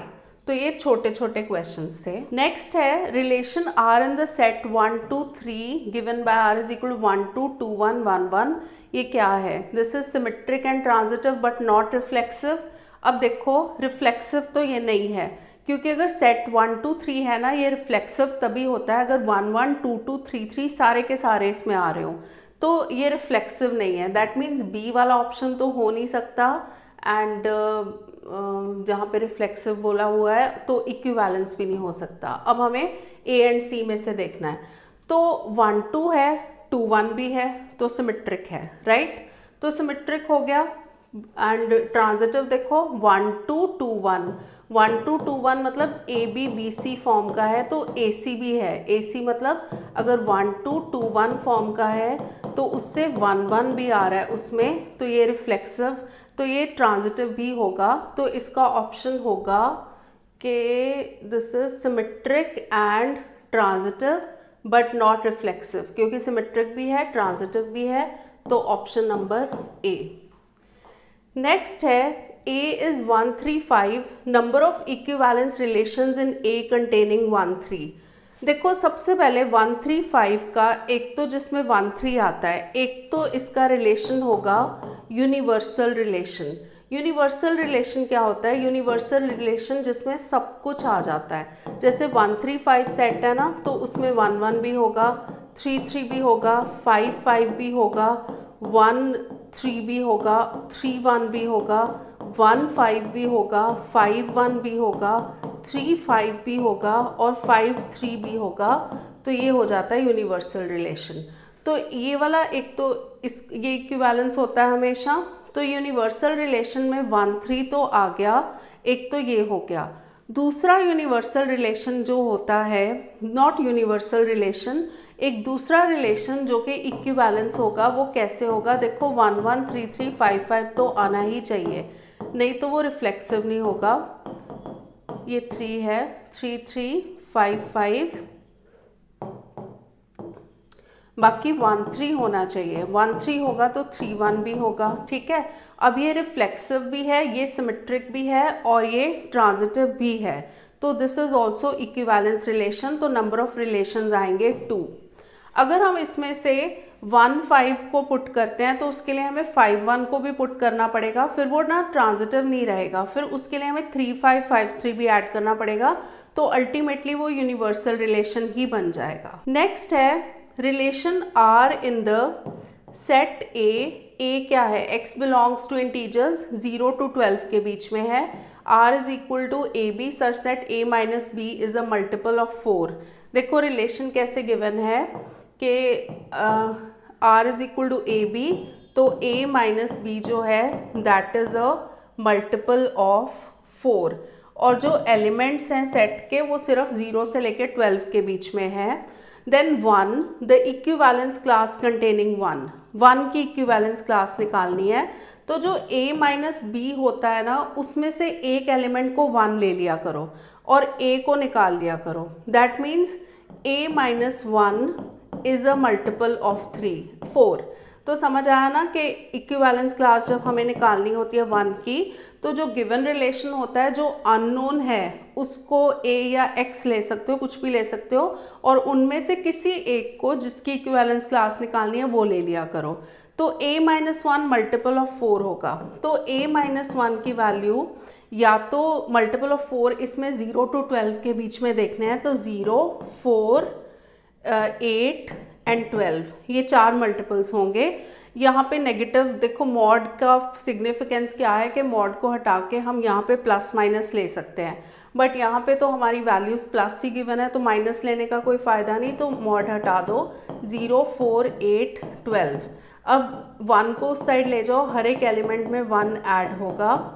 8 + 1 12 + 1। अब देखो 12 + 1 तो 13 हो गया, 13 तो सेट में लाई नहीं करता, तो ये हमारे पास आया 1 5 एंड 9। तो हमारी इक्विवेलेंस क्लास में सिर्फ 4 एलिमेंट्स आ रहे हैं, 1 5 एंड 9। तो दिस इज ऑप्शन ए। मैंने एक इक्विवेलेंस क्लास पे वीडियो बनाया है, तो उस वीडियो में सिर्फ इक्विवेलेंस क्लास के क्वेश्चंस हैं, तो उसका लिंक मैं डिस्क्रिप्शन बॉक्स में डाल दूंगी, तो वो वाले क्वेश्चन ज़रूर कवर कर लेना। नेक्स्ट क्वेश्चन है A is 1 2 3, B is 4 5 6 7 and F जो है 1 4 2 5 3 6, this is a function from A to B। तो चेक करते हैं, A में आ रहा है 1 2 3, B में 4 5 6 7, तो 1 की इमेज है 4। देखो A टू B है ना फंक्शन, तो बेस्ट है कि एरो डायग्राम बना के चेक कर लो। 1 2 3 और B में है 4 5 6 7। जो फंक्शन है उसमें 1 की इमेज है 4, ठीक है, 2 की इमेज है 5 और 3 की इमेज है 6। हर एक एलिमेंट की डिस्टिंक्ट इमेज है, तो हर एक एलिमेंट की डिस्टिंक्ट इमेज होती है तो वो 1 1 होता है। बट इस केस में यहाँ पे 7 है, उसकी प्री इमेज नहीं है। अगर प्री इमेज नहीं होती, जैसे इसकी कोई भी प्री इमेज नहीं है 7 की, तो वो ऑन टू नहीं होता। ऑन टू तभी होता है अगर सेकंड सेट के हर एक एलिमेंट की प्री इमेज फर्स्ट सेट में लाई करने चाहिए, तभी वो ऑन टू होता है। तो ये ऑन टू तो है नहीं, मतलब सर्जेक्टिव नहीं है, सर्जेक्टिव नहीं है तो बाइजेक्टिव भी नहीं होगा। सो दिस इज 1 1 फंक्शन जो कि इंजेक्टिव है। So this is injective. Next question है, relation R in set 1 2 3 is defined as 1 1 1 2 2 2 3 3। ये तो रिपीट हो गया ना। Which of the following ordered pair should be remove to make it an equivalence relation. सिर्फ 1 2 है जिसकी वजह से वो इक्विवेलेंस रिलेशन नहीं बन रहा, क्योंकि 1 2 है बट 2 1 नहीं है, तो ये सिमेट्रिक नहीं हो पा रहा, तो इस वजह से हमें रिमूव करना पड़ेगा 1 2। तो फिर ये बचेगा R इज इक्वल टू 1 1 2 2 3 3। ये हमेशा एक सेट पे, जैसे अगर इसमें सिर्फ 1 2 3 3 एलिमेंट्स है ना, तो ये स्मॉलेस्ट इक्विवेलेंस रिलेशन होता है, क्योंकि ये रिफ्लेक्सिव तो है ही, सिमेट्रिक भी है। सिमेट्रिक कैसे है, 2 2 है तो उसको उल्टा करोगे तो 2 2 ही आएगा, और ये ट्रांजिटिव भी है क्योंकि इसमें ordered pair A B B c form के है ही नहीं। तो जब तक हम कॉन्ट्रडिक्शन नहीं ला पा रहे तो हम उसको बोल देते हैं कि वो ट्रांजिटिव होगा, क्योंकि कॉन्ट्रडिक्शन नहीं ला पा रहे तो फिर a B B c form में अगर है नहीं तो फिर वो ट्रांजिटिव ही होगा। Write the smallest reflexive relation on the set a B c. Smallest reflexive relation जो होगा ए बी सी पे, ऑब्वियसली जैसे मैंने अभी बताया ए होगा, बी होगा, सी होगा। इनफैक्ट ये रिफ्लेक्सिव है और साथ में ये स्मॉलेस्ट इक्विवेलेंस रिलेशन भी है। अब है हमारा नेक्स्ट क्वेश्चन, सेट एफ जो है वो 1 1 फंक्शन गिवन है, 1 2 2 4 3 1 4 k, it is a 1 1 1 given है from set A to A where A is 1 2 3 4, find the value of k. देखो ए टू ए गिवन है, ए सेट है 1 2 3 4, बेस्ट है एरो डायग्राम बना के देख लो 1 2 3 4, और यहाँ पे ए टू ए गिवन है ना, ये भी 1 2 3 4 है और 1 1 फंक्शन है, मतलब हर एक एलिमेंट की डिस्टिंक्ट इमेज है। 1 की इमेज है 2 2 4 गिवन है ना, तो 2 की इमेज इज 4, 3 1 गिवन है तो 3 की इमेज है 1, तो अब पता चल गया होगा 4 की इमेज क्या होनी चाहिए, 3 होनी चाहिए। तो 4 के गिवन है ना, तो k की वैल्यू होगी 3। Clear? Check whether the relation R defined on set 1 2 3 4 as R is equal to ordered pair AB, B is equal to A plus 1 is transitive. तो R कैसे given है, ordered pair AB such that B is A plus 1, और जो elements हैं वो इस set में से 1 2 3 4। तो पहले हम A को ले लेते हैं। देखो ordered pair AB फॉर्म में है, B मतलब B है A plus 1, उससे एक बड़ा होगा। A को अगर हम 1 लेंगे तो B 2 हो जाएगा, 2 लेंगे तो 3 हो जाएगा, 3 लेंगे तो 4 हो जाएगा। 4 हम ले नहीं सकते क्योंकि 5 इसमें है नहीं। तो अब ये चेक करना है हमें ये ट्रांजिटिव है या नहीं है। अब देखो यही वाला क्लियर दिख रहा है, 1 2 2 3 जो है that belongs to R, but 1 3 does not belong to R, that means it is not transitive. तो ये MCQ फॉर्म में आ सकता है, इसके 4 ऑप्शंस गिवन होंगे। अब है हमारे थोड़े लंबे वाले क्वेश्चंस जो कि 5 मार्कर आ सकते हैं। Check whether the relation R in the set n of natural numbers. तो सेट कौन सा है, n natural numbers. R is equal to ordered pair A b, a is divisor of B, this is reflexive, symmetric और transitive. मतलब A is divisor of B, B मतलब A से divisible है। अब देखो रिफ्लेक्सिव के लिए हमें चेक करना होता है, रिफ्लेक्सिव के लिए हम एक ही एलिमेंट लेते हैं सेट n में से। अब देखो obviously a is divisor of a होगा, तो a belongs to r, that means r is reflexive. तो लिखने का मेथड बहुत इंपॉर्टेंट है। अब सिमेट्रिक के लिए हम दो एलिमेंट्स लेते हैं, a B belongs to n such that ordered pair A B belongs to r। हमें ना कॉन्ट्रडिक्शन ढूंढनी होती है। A B belongs to r मतलब a is divisor of b, इसका मतलब है कि जो b है वो a से डिविजिबल है। a को ले लो 2, b को ले लो 4, बट इस केस में ba does not belong to r, क्योंकि 2 जो है 4 से डिविजिबल नहीं है, 2/4 है, वो फ्रैक्शन में आ जाएगा, नेचुरल नंबर नहीं आएगा, तो r इज नॉट सिमेट्रिक। जब भी कॉन्ट्रडिक्शन लानी हो तो हमेशा उसमें एक एग्जाम्पल लेके सोचना है। अब हम चेक करेंगे ट्रांजिटिव का। ट्रांजिटिव के लिए हमें हमेशा 3 एलिमेंट्स लेने होते हैं, तो इसमें हम लेंगे let a b c belong to set of natural number और अज्यूम करते हैं कि a b b c belongs to r। अब देखो a b belongs to r मतलब a is divisor of b, मतलब b जो है वो a से डिविजिबल है, तो b को हम ऐसे ले सकते हैं m belongs to natural numbers, ऐसे ले लिया। अब bc बिलोंग्स टू r मतलब b is divisor of c, तो इस केस में हम c को ले लेते हैं। देखो b is divisor of c मतलब c b से डिविजिबल है, मतलब c में कुछ b का आना चाहिए ताकि वो डिविजिबल हो जाए, तो c is equal to n b ले लेते हैं, n belongs to natural numbers. अब हमें प्रूव करना है a is divisor of c, तो c को n b की वैल्यू ऊपर से m a पुट कर लेते हैं, ये m a आ गया ना, तो c/a is equal to mn हो गया, मतलब c/a से एक होल नेचुरल नंबर आ रहा है, क्योंकि product of 2 natural numbers is a natural number, that means c is divisible by a, c is divisible by a मतलब a is divisor of c, तो ये प्रूव हो गया, that means ac belongs to r। तो हमने assume किया था कि A B B c belongs to R और हमने प्रूव कर दिया a C belongs to R, therefore R is transitive. अब देखो ये सिमेट्रिक है तो आर इज नहीं, सिमेट्रिक नहीं है, R is symmetric transitive but not, R is reflexive transitive but not symmetric, क्योंकि हमें ये भी बताना है कि इक्विवेलेंस है या नहीं है, therefore R is not equivalence relation. अब है हमारा next question, show that function f from -∞ to 0 to -1 defined by this but x belongs to -∞ to 0 is 1 1 and on 2। NCERT miscellaneous में ऐसा एक क्वेश्चन गिवन है, बट इस case में ना उस क्वेश्चन को आधा कर दिया है। आधा कैसे कर दिया है, x सिर्फ नेगेटिव है, -∞ to 0 में बिलोंग करता है, तो जो एनसीईआरटी का क्वेश्चन है उसमें हम नेगेटिव पॉजिटिव दोनों केसेस लेके देखते हैं। हमें ये प्रूव करना है this is 1 1 and on 2, so this is very important question. तो x बिलोंग्स टू -∞ to 0 है। अब देखो f(x) is x/1 plus mod x, negative वाली साइड जो है वो मॉड x की वैल्यू, मॉड x या तो प्लस x होता है या माइनस x होता है, बट ये ऑलरेडी गिवन है कि x नेगेटिव है, तो मॉड x की वैल्यू हो जाएगी -x। तो हमारा ये फंक्शन जो था x/1 प्लस मॉड x, ये हो गया f(x) is equal to x/1 minus x। अब हमें इसको प्रूव करना है कि दिस इज 1 1 एंड ऑन 2।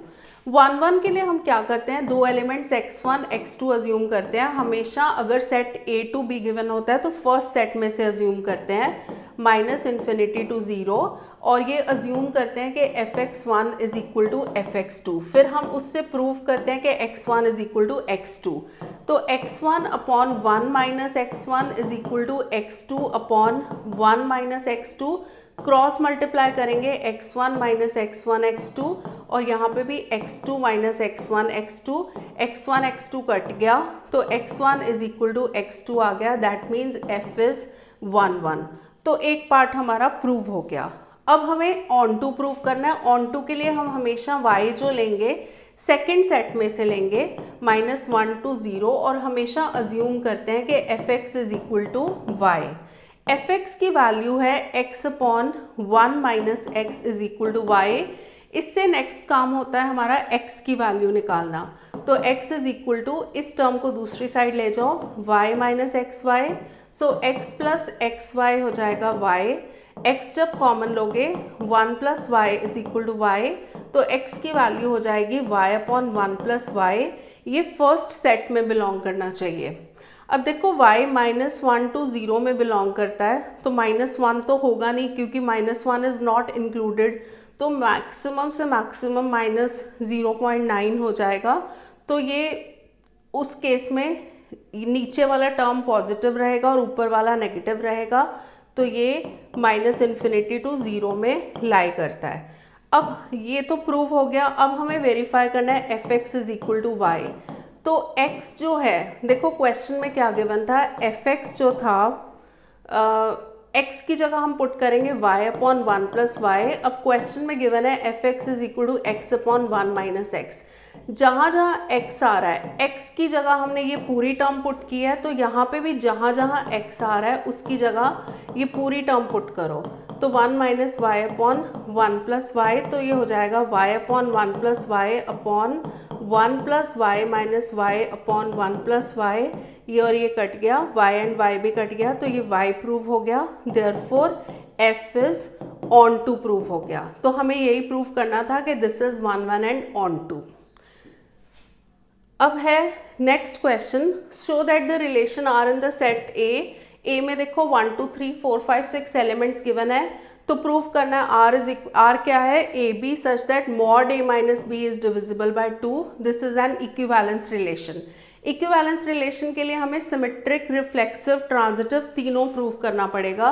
तो पहले हम स्टार्ट करते हैं रिफ्लेक्सिव से। रिफ्लेक्सिव के लिए हम एक एलिमेंट हमेशा सेट में से अज्यूम करते हैं। तो अब a - a निकाल के देखेंगे क्योंकि रिलेशन तो ऐसे ही गिवन है ना, mod a - b is divisible by 2, तो a - a हो जाएगा 0 which is divisible by 2। That means जो ऑर्डर्ड पेयर a होगा दैट बिलोंग्स टू r, तो इससे हमारा प्रूफ हो गया r इज रिफ्लेक्सिव। अब r सिमेट्रिक के लिए हम क्या करेंगे, लेट दो एलिमेंट्स लेंगे सेट में से, a b belong to a such that ordered pair AB belongs to R, और ये लगा देंगे, तो mod A - B is divisible by 2। हमें चाहिए क्या, BA belongs to R, मतलब mod B - A is divisible by 2। Okay, इसमें से माइनस साइन कॉमन ले लो, तो -A - B is also divisible by 2। अगर ये डिविजिबल है तो उसका नेगेटिव भी डिविजिबल होता है। अब माइनस को अंदर एडजस्ट कर दो, तो b - a is divisible by 2। That means BA belongs to R। तो इससे हमारा ये प्रूव हो गया कि R इज सिमेट्रिक। अब ट्रांजिटिव के लिए हम तीन एलिमेंट्स लेंगे, let A B C belong to A such that ordered pair AB BC belongs to R। ये हम अज्यूम करते हैं ट्रांजिटिव के लिए और प्रूव करते हैं कि AC बिलोंग्स टू R। अब देखो AB बिलोंग्स टू R से क्या आएगा, mod A - B is divisible by 2।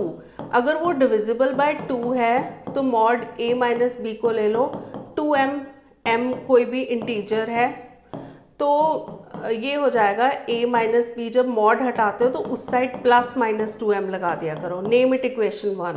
इसी तरह BC बिलोंग्स टू R से आएगा, मॉड B - C जो है डिविजिबल बाय 2 आएगा, तो उसको 2n ले सकते हो, n इज एन इंटीजर। तो B - C मॉड हटाते हैं, +-2n आएगा। अब हम क्या करेंगे, इक्वेशन 1 एंड 2 को ऐड कर देंगे, तो ये आएगा A - B plus B - C +-2m + n। B and B cut गया, तो A - C आया +-2m + n। अब जैसे हमने मॉड हटाया था ना, तो प्लस माइनस आया था, तो प्लस माइनस हटाएंगे तो यहाँ मॉड आ जाएगा, तो ये 2 × m + n आ गया। That means this is divisible by 2। That means ordered pair AC belongs to R आ गया, तो R इज ट्रांजिटिव। उसके बाद लिख देना कि R is reflexive, symmetric and transitive, therefore R is equivalence relation. तो ये क्वेश्चन हो गया। अब है हमारा next question, prove that function f from n to n। ये सारे क्वेश्चन जो है 5 मार्कर्स चल रहे हैं। Defined by fx is equal to x square plus x plus 1 is 1 1 but not on to.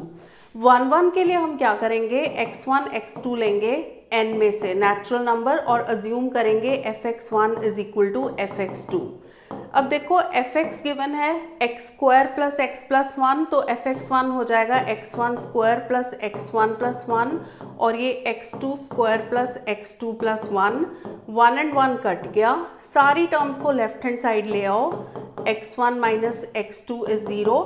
इसको जब फैक्टराइज करोगे तो ये आएगा x1 minus x two into x1 plus x2 और ये तो है x1 minus x2 is 0।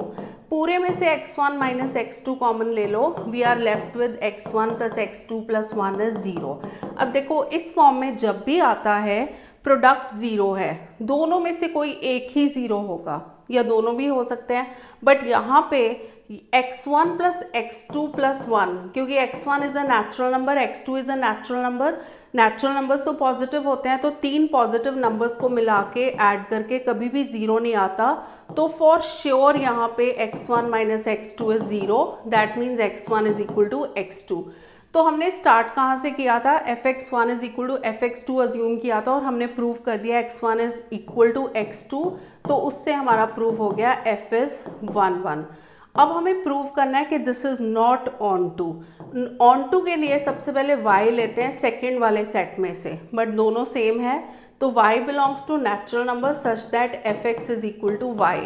fx है x square plus x plus 1 is y, तो ये देखो इसको हम क्वाड्रेटिक की तरह सॉल्व करेंगे। क्वाड्रेटिक में क्या हो जाएगा, ये c है तो a हो जाएगा 1, b हो जाएगा 1 जो कि x का कोफिशिएंट है, c हो जाएगा 1 माइनस वाई। डिस्क्रिमिनेंट निकालेंगे b स्क्वायर माइनस 4ac, तो माइनस 4 इंटू 1 माइनस वाई, तो 1 माइनस 4 प्लस 4y, तो ये हो जाएगा 4y माइनस 3। अब हम वैल्यू निकालेंगे x की, x होता है minus B plus minus root D upon 2a जो क्वाड्रेटिक फॉर्मूला है, माइनस बी मतलब minus 1 plus minus root 4y minus 3 upon 2a। अब इसमें हमें ढूंढनी होती है कॉन्ट्रडिक्शन, क्योंकि y तो नेचुरल नंबर है, यहाँ पे क्लियर कट दिख रहा है। अगर हम y को 1 ले लें, ठीक है, तो रूट के अंदर 4 माइनस 3 1 आ जाएगा, तो 1 का रूट यहाँ पे माइनस 1 प्लस माइनस 1, जब हम प्लस साइन लेंगे तो ये 0 आ जाएगा, तो this does not belong to natural number अगर y की वैल्यू 1 हो। कॉन्ट्रडिक्शन आ गई, that means f is not on to.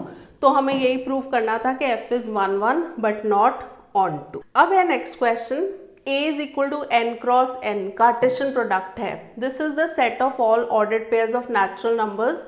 R is the relation on set A defined by AB R C D if and only if AD is equal to BC। तो कैसे defined है, इसमें हम elements नहीं लेंगे, ordered pairs लेंगे, तो AB R C D if and only if AD is equal to BC। तो AB R C D मतलब AB is related to CD if and only if AD is BC। AD is equal to BC में देख लो, ये extreme जो and वाली extreme terms है उनका product is equal to जो बीच वाली टर्म्स है मीन्स उनका प्रोडक्ट है। हमें प्रूव करना है R is an equivalence relation. सबसे पहले रिफ्लेक्सिव से लेंगे। रिफ्लेक्सिव के लिए एक ऑर्डर्ड पेयर हम अज्यूम करेंगे n क्रॉस n से, या उसको a सेट भी लिख सकते हैं क्योंकि a is n cross n। अब a जो है हमें चाहिए होगा, अगर AB से रिलेटेड है, पहले ये लिख लो, AB is related to AB हमें प्रूव करना होगा, तो हमें चाहिए होगा AB is equal to BA। तो ये लिख लो AB is equal to BA, क्योंकि मल्टीप्लिकेशन जो होती है that is commutative on natural numbers, तो इसलिए AB is equal to BA तो हो गई। तो AB is related to AB, खुद से रिलेटेड है, तो R इज रिफ्लेक्सिव। अब हमें चेक करना है सिमेट्रिक के लिए। सिमेट्रिक के लिए हमें ABCD belongs to n cross n लेना पड़ेगा और अज्यूम करना पड़ेगा कि AB is related to CD। AB is related to CD से तो आता है AD is equal to BC। तो थोड़ा साइड पे लिख के देख लिया करो कि अगर c d related to A b होगा तो हमें चाहिए क्या, हमें चाहिए c b is equal to d a. तो पहले इसको ये ले लो, d a is equal to c b, क्योंकि मल्टीप्लिकेशन कम्यूटेटिव होती है। अब सी बी को इस साइड लिख लो, डी ए को इस साइड लिख लो, वही चाहिए था हमें। तो इससे आ गया c D is related to A B. तो A B related to C D से हमने प्रूव कर दिया c D is related to A b, therefore R is symmetric. तो अब प्रूव करना है ट्रांजिटिव। ट्रांजिटिव के लिए 3 ऑर्डर्ड पेयर्स लेने पड़ेंगे। Let ordered pair A B C D E F belong to A, N cross N a given है ना, तो इसमें हम अज्यूम कर देंगे कि A B is related to C D and C D is related to E F. हमें prove करना है कि A B is related to E F. अब देखो A B related to C D से क्या आएगा, उससे आएगा जैसे ये बताया था ना, ये एक्सट्रीम्स को a d is equal to B c आ जाएगा।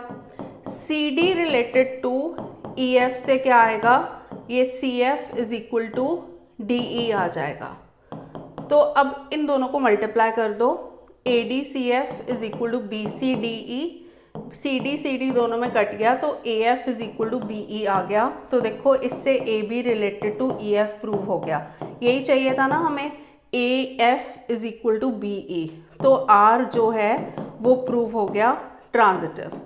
फिर उसके बाद लिख देना आर इक्विवेलेंस रिलेशन है ना, तो पूरा लिखना पड़ेगा R is reflexive symmetric and transitive, therefore R is equivalence relation. अब है हमारा next question, show that function f from r to r defined by fx is equal to x upon x square plus 1 for all x belonging to r is neither 1 1 nor onto 2।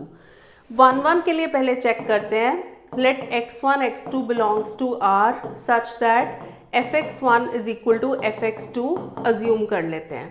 तो ये हो जाएगा x1 upon x1 square plus 1 और ये हो जाएगा x2 upon x2 square plus 1।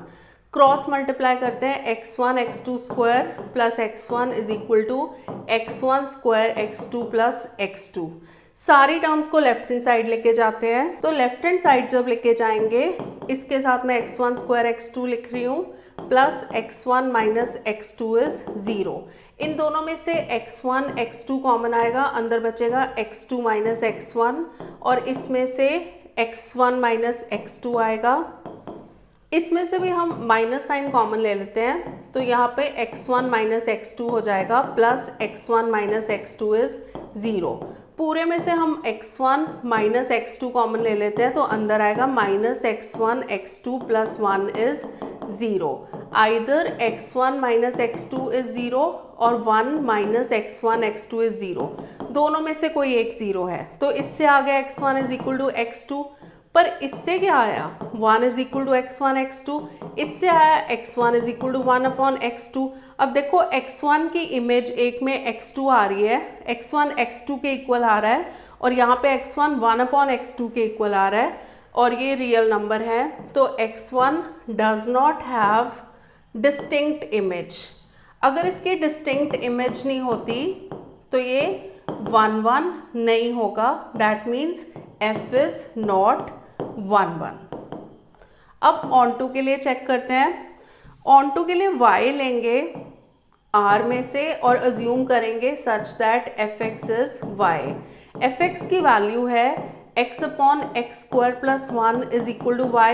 ये terms को उस साइड लेके जाएंगे, x square y plus y हो जाएगा। अब हमें ना इसमें से x की वैल्यू निकालनी है, तो y x square minus x plus y is 0, quadratic बन गई। क्वाड्रेटिक में variable is x square, a is y, b is -1।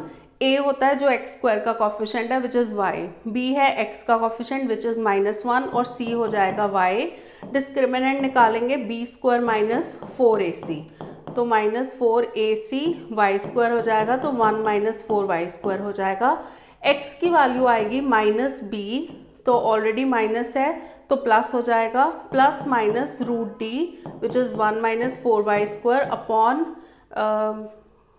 2a which is 2y। अब हमें दिख रहा है ये रियल नंबर है ना, अगर y 0 हो जाए, रियल नंबर इसमें 0 भी तो आता है, तो ये डिफाइंड नहीं होगा। So this does not belong to real number if y is 0। तो यहीं पे अगर कॉन्ट्रडिक्शन आ गई तो f is not onto. तो हमें यही प्रूव करना था कि this is neither 1 1 nor onto, जो हमारा प्रूव हो गया। अब है हमारा next question, show that relation R on the set z of integers. तो सेट कौन सा है? इंटीजर्स का, defined by x y belongs to R.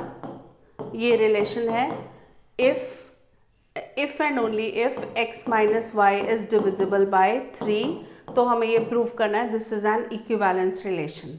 तो ये बहुत सिंपल है। सबसे पहले x लेंगे, बिलोंग्स टू इंटीजर्स, तो x माइनस एक्स होता है 0 विच इज़ डिविजिबल बाय 3। अगर ये डिविजिबल बाय 3 है तो x बिलोंग्स टू r हो जाएगा, तो r इज़ रिफ्लेक्सिव। अब देखो सिमेट्रिक के लिए हम क्या करेंगे, दो एलिमेंट्स लेंगे, x y belongs to z such that x y belongs to r।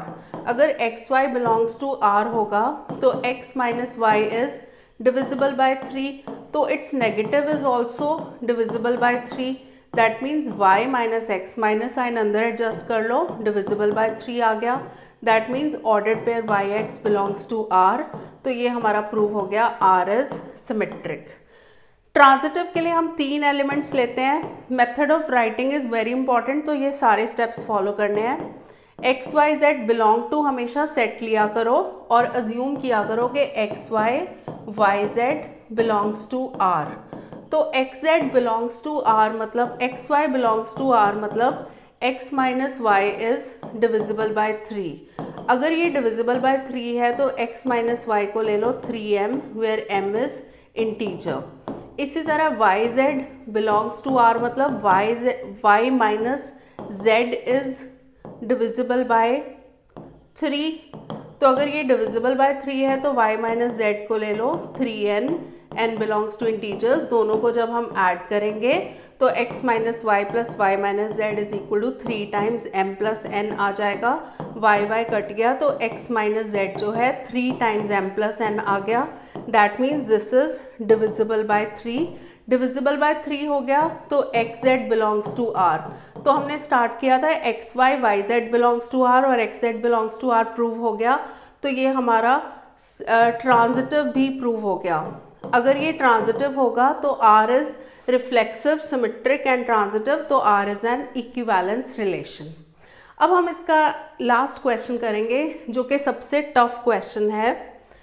N denote the set of all natural numbers, R is the relation on n cross n defined by, फिर से ordered pairs हैं A B R C D if A D B plus C is equal to B C A plus D। देखो कैसे defined है, A D B plus C is equal to B C A plus D। तो basically क्या है, अगर A B is related to R D C D तो A D मतलब ये एक्सट्रीम्स, जैसे हमने अभी एक क्वेश्चन में किया था ना, AD का प्रोडक्ट और यहाँ पे बीच वालों का प्रोडक्ट, बट यहाँ पे उल्टा होगा, यहाँ पे बीच वालों का सम और यहाँ पे साइड वालों का सम, एक्सट्रीम्स का सम। हमें ये प्रूव करना है this is an equivalence relation. तो सबसे पहले AB belongs to n cross n ले लो। अब देखो AB जो है वो BA के इक्वल होता है और A प्लस बी जो है वो B प्लस A के इक्वल होता है। हमें चाहिए AB is related to AB, ये चाहिए ना। तो उसमें हम क्या करेंगे, जैसे ये एक्सट्रीम्स का प्रोडक्ट है मतलब AB और यहाँ पे मीन्स का प्रोडक्ट है BA और यहाँ पे बीच वाली टर्म्स का प्रोडक्ट है मतलब B प्लस A हो जाएगा। तो B प्लस A, तो यहाँ पे जो हमने लिखा है ना B plus A plus b is equal to b plus a, उसकी जगह b plus A is equal to a plus b लिख लो ताकि हमारी करेक्ट फॉर्म आ जाए। ये हमने क्यों लिखा a B is equal to B a, क्योंकि नेचुरल नंबर्स में मल्टीप्लिकेशन भी कम्यूटेटिव होती है, सम भी कम्यूटेटिव होता है। तो हमें जो चाहिए था पहले हमने सोच लिया क्या चाहिए, उस हिसाब से लिख लिया। अब इन दोनों को मल्टीप्लाई कर दो, b plus A is equal to B A into A plus B. तो देखो एक्सट्रीम्स का जो प्रोडक्ट है ए बी और यहाँ पे मीन्स का प्रोडक्ट है बी ए और यहाँ पे एक्सट्रीम्स का सम है, नहीं मीन्स का सम है b प्लस ए और यहाँ पे जो एक्सट्रीम वाली वैल्यू उनका सम है। तो ये प्रूव हो गया A B is related to A B, तो आर इज रिफ्लेक्सिव। अब सिमेट्रिक के लिए क्या करोगे, दो ऑर्डर्ड पेयर्स लोगे, let A B C D belong to n cross n, और अज्यूम करोगे कि A B is related to C D. A B is related to C D तो हमें ये गिवन है ना, तो उससे क्या हो जाएगा, A D into B plus C is equal to B C into A plus D. अब इसको उल्टा चल लेते हैं क्वेश्चन को, हमें चाहिए C D is related to R B, C D is related to A B चाहिए। तो हमें क्या चाहिए होगा, यहाँ पे एक्सट्रीम्स का प्रोडक्ट सी बी और यहाँ पे बीच वालों का प्रोडक्ट डी ए, और यहाँ पे बीच वालों का सम d प्लस ए, और यहाँ पे एक्सट्रीम वालों का sum which is c plus b. Check कर ले एक बार, c plus b a plus d, right. तो ये चाहिए होगा, तो उसको इस फॉर्म में लिख दो, यहाँ पे लिख दो d a into C plus b is equal to c b into D plus a. अब मैंने इसको लिख दिया, इसको ऐसे लिख दिया, और फिर इस साइड को इधर और इस साइड को इधर, साइड्स तो हम स्विच कर सकते हैं, तो उससे हमारा प्रूव हो गया कि A B is related to C d और c d related to A b proof हो गया, देयरफॉर आर इज सिमेट्रिक।